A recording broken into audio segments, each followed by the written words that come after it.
chamado para contemplação e maravilhamento da unidade e diversidade pode ser uma resposta para as utopias ideológicas políticas na igreja local? Então, eu achei essa pergunta bem interessante e eu creio que sim. Eu creio que contemplar é um ato subversivo dos nossos dias, né? Nossos dias tão ativistas, tão superficiais, né, no engajamento político, principalmente aí de grandes parcelas da igreja, né, tanto a direita quanto a esquerda.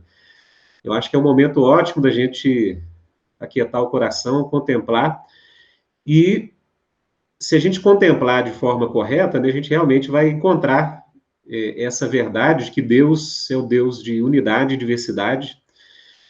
E eu acho que um ponto importante é assim, que a gente pensa muito em contemplação no nível mais da estrutura natural da criação, né? Então, quando os cristãos falam de contemplação, o pessoal pensa muito em ficar vendo, enfim, a natureza, os pássaros, né, as paisagens, sair para um lugar mais bucólico, mas algo que tem sido muito rico, assim, na minha própria experiência, daqueles que têm mais contato com essa tradição que a gente está aí mais teológica, é a nossa capacidade de contemplar essa diversidade e unidade, gente, a partir daqueles bens culturais que são fruto da sabedoria do Criador.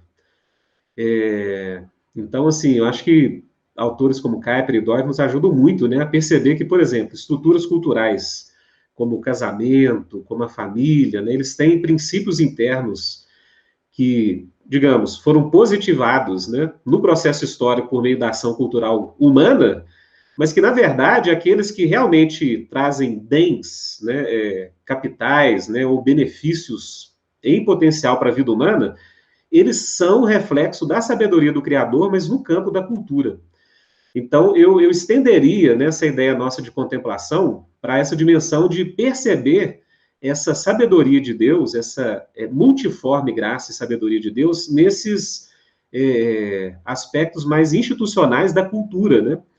Então, por exemplo, né, saber, por exemplo, contemplar o que a família pode trazer em termos de enriquecimento para a vida humana, né? Gente, isso é fascinante, né? Então, a reflexão que o Royal Kuyper trouxe muito importante, né, sobre os capitais morais fundamentais para você ter uma sociedade minimamente coesa, virtuosa, e que esses capitais são produzidos em contexto de família, né? Relação pai-filho, marido-esposa, mãe-filho, filho com o irmão.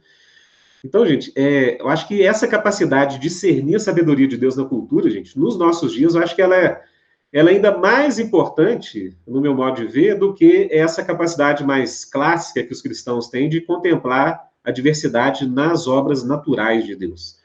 Então, por exemplo, né, um cristão que começa a cultivar na sua própria vida uma fruição estética responsável, né? Ou seja, você perceber que Deus criou potenciais estéticos e que isso, gente, quando cultivado de forma responsável e grata da nossa parte, isso gera um enriquecimento da nossa vida, né? Uma capacidade de uma vida interior muito rica. E aí, gente, assim, é música, é filme, é galeria de arte, é você ter essa capacidade, né, de desenvolver um gosto estético por meio dessa disciplina. Então, assim, eu diria que eu concordo totalmente.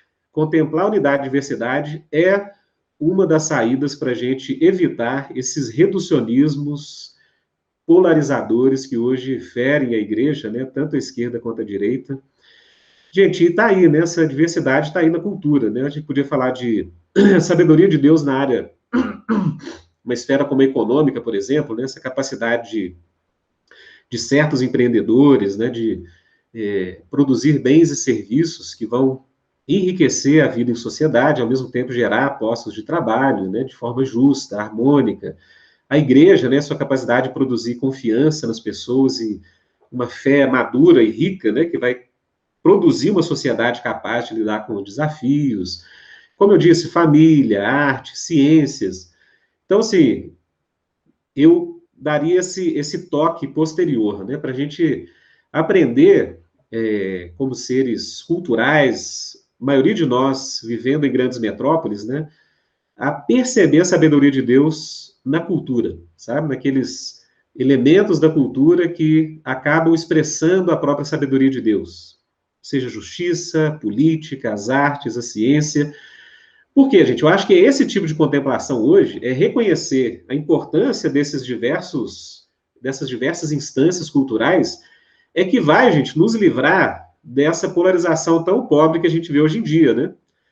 Então, por exemplo, quando você vê um radical de esquerda achando que tudo vai se resolver no Estado, é o Estado que vai gerar libertação, vai gerar justiça, vai gerar igualdade, a gente vai falar, não, gente, se não tiver famílias fortes, é impossível. Então, você vê hoje, né, o maior desafio hoje, talvez, nas periferias das grandes cidades é a total desestrutura de uma instituição como a família. Mas no discurso político hoje, isso não existe mais, né?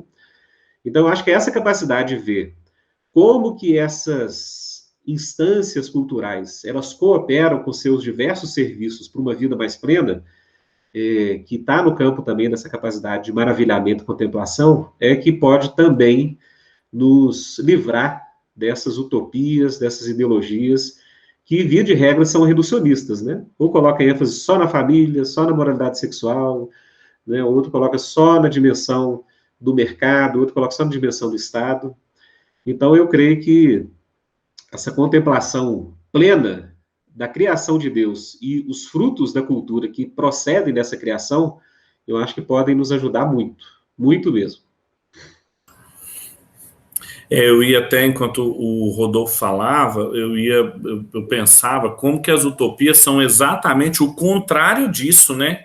Como que a gente identifica uma utopia exatamente como uma negação dos dois tipos de contemplação que ele mencionou, tanto o estilo clássico da contemplação mesmo do lugar bucólico e natural, mesmo para onde a gente vai, mas como essa fruição estética, ou mesmo do desenvolvimento cultural ou familiar, que é necessário para o desenvolvimento social, mas funciona como se fosse um critério, né, para a gente identificar um discurso utópico. Ele sempre prescinde dessas coisas. Sim. Ele sempre abre mão disso porque ele nega a realidade. E aí a gente não tem o que contemplar, porque ele sempre joga lá para frente, ele joga para um outro mundo, ele joga para um lugar sem lugar, né? É o utópico mesmo, né? E funciona então como um critério para identificar uma utopia, para caracterizar um reducionismo e aí, né, inevitavelmente joga a gente numa polarização e assim por diante. Como que é uma... Interessante a formulação da pergunta do Henrique, como que funciona tanto como uma resposta, ao mesmo tempo que é um critério de identificação também das utopias, dos discursos reducionistas, e que caracteriza, assim, os reducionismos que a gente está envolvido, né? Total. Eu creio, assim, muitos desses bens que hoje são parte da civilização ocidental, mas eu diria de muitos contextos civilizacionais pelo mundo, e, via de regra, eles refletem isso, né? Eles refletem a descoberta de algo da sabedoria de Deus que tinha que ser cultivado e que acabam gerando, né? Filosofia, gera ciência, gera tecnologia. E o que tende a perverter tudo é essa dimensão mais unidimensional, né? Dimensão unidimensional meio redundante, mas essa tendência realmente da gente, por exemplo, o sujeito pega a ciência, que é um benefício riquíssimo, que grande parte do seu digamos, desvelamento, né? Teve a cooperação muito forte dos gregos, né, originalmente, mas a Revolução Científica Moderna teve muito de cristão na sua origem. Então você percebe, né, que aquilo que era algo que a pessoa podia ter uma piedade cristã, um temor a Deus e ser um grande cientista, né, como Michael Faraday, como Isaac Newton, Robert Boyle, e o que você vê depois é a perversão disso, né? Ou seja, a ciência que seria, digamos, uma árvore com fruto específico, iria enriquecer a vida no jardim, né, digamos assim, o jardim da cultura que Deus tem como intenção, o que o pessoal faz? Derruba as outras árvores, gera um cientificismo extremamente desumanizador, né, que nega a personalidade, nega a liberdade, nega o amor, nega todas as coisas, e se acaba gerando, de novo, uma terra arrasada, né? Então, assim, a maior dificuldade que a gente tem, realmente, como seres humanos, é dar o nome apropriado às coisas e respeitar essa diversidade, né? Então, gente, vamos lutar pela ciência, dentro dos seus domínios, né? Agora, quando a ciência quer colonizar a vida humana por outras formas, aí a gente tem que ser profético e atuar para que essa árvore, digamos assim, não colonize o jardim de Deus, né? Então, eu acho que essa dimensão de contemplação, acho que ela pode ser mais cultivada por nós, Principalmente, gente, nesses tempos que ninguém ouve ninguém, né? Acho que é um bom tempo para o cristão, digamos, começar a cultivar essas pequenas coisas, né? A arte, a família, né? Enfim, dedicar um hobby, cultivar um apreço pelas ciências. Eu acho que isso aí já é subversivo nesse tempo aí de loucura política. Você falou uma coisa, assim, se o Kaique me permite explorar um pouco a resposta do Rodolfo.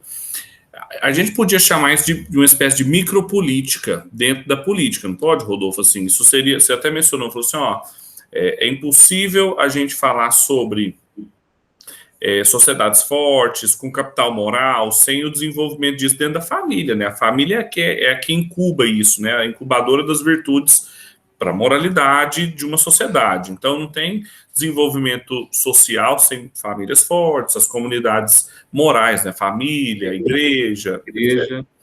Agora, então, essa relação da micropolítica com a macropolítica, e aí a relação da ética com a política, né? Assim, tem uma interdependência delas, não tem? Isso não é tão claro entre os neocalvinistas ou entre os reformacionais, né? Tem gente que não gosta muito dessa interferência, tem gente que gosta mais, tem gente que queria um Estado, assim, menos... com esse papel moral menor, ou outros que acham que teria uma presença moral mais expressiva. Como que você vê isso? Então, Pedro, acho que até retornando aquelas discussões nossas lá de 2013, né, questão do Igreja na Rua, acho que, por exemplo, é aquela dimensão do Estado suficiente, né? Tanto a esquerda não gosta disso, quanto a direita conservadora não gosta, né? Porque, de fato, a gente não pode defender politicamente um Estado mínimo ou um Estado máximo, né? Que vai resolver todos os nossos problemas. Mas, veja bem, o contexto vai falar muito. Então, por exemplo, se a gente percebe uma ameaça em um país de alguém querer usar o Estado para colonizar a vida das pessoas, a sexualidade, a família, tudo, então é hora da gente tentar interferir no Estado para, digamos, diminuir, né? Diminuir essas pretensões do Estado e voltar para aquilo que seria o suficiente, que é, né, a produção de justiça pública e com uma direção mínima. E, no outro lado, acho que também é real, né? Então, por exemplo, se a gente vê uma tendência que hoje é muito comum entre os cristãos, né, de achar que o mercado e todas as relações individuais em uma relação de competição, de unidades produtivas, típica do capitalismo, é suficiente, por exemplo, numa sociedade como o Brasil, também, né? Não é por aí. A gente precisa de um Estado suficiente, né? Se o Brasil tem um contexto onde grande parcela da população não tem mínimas oportunidades iguais para conviver nessa relação aí que também é saudável, né? De competição, que tenta tirar o melhor de nós, então é hora de aumentar o Estado. Então, assim, Pedro, eu acho que isso depende muito do contexto, sabe? Algo que, desde que eu conheci essa tradição, eu valorizei muito, é que ele não parte dessa macropolítica engessada, né?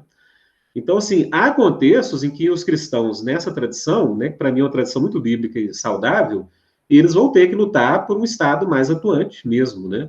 Ou seja, é impossível que sem uma correção de algumas injustiças que tem um lastro histórico, você possa ter minimamente justiça nas relações sociais. E vice-versa, né? Em outros contextos, a gente vai ter que lutar para trazer o Estado de volta para aquilo que lhe é próprio. Então, assim, Pedro, eu acho que depende muito do contexto, depende muito dos desafios que estão diante de nós. Então, acho que essa relação da micropolítica com a macro, ela deve muito estar discernindo em que momento que a gente vive nessa relação com a macropolítica, sabe? Então, hoje eu acho que é uma corrida muito gigantesca, né, para dominar o Estado na sua esfera mais federal, nessa dimensão partidária, e eu acho que é hora, talvez, da gente priorizar a política nesses espaços mais próximos de nós.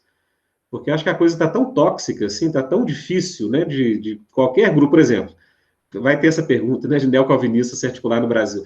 Acho que é tão difícil a gente ter qualquer influência macro nesse momento, que acho que é o momento da gente ir para as questões aí micro mesmo e tentar gerar essas...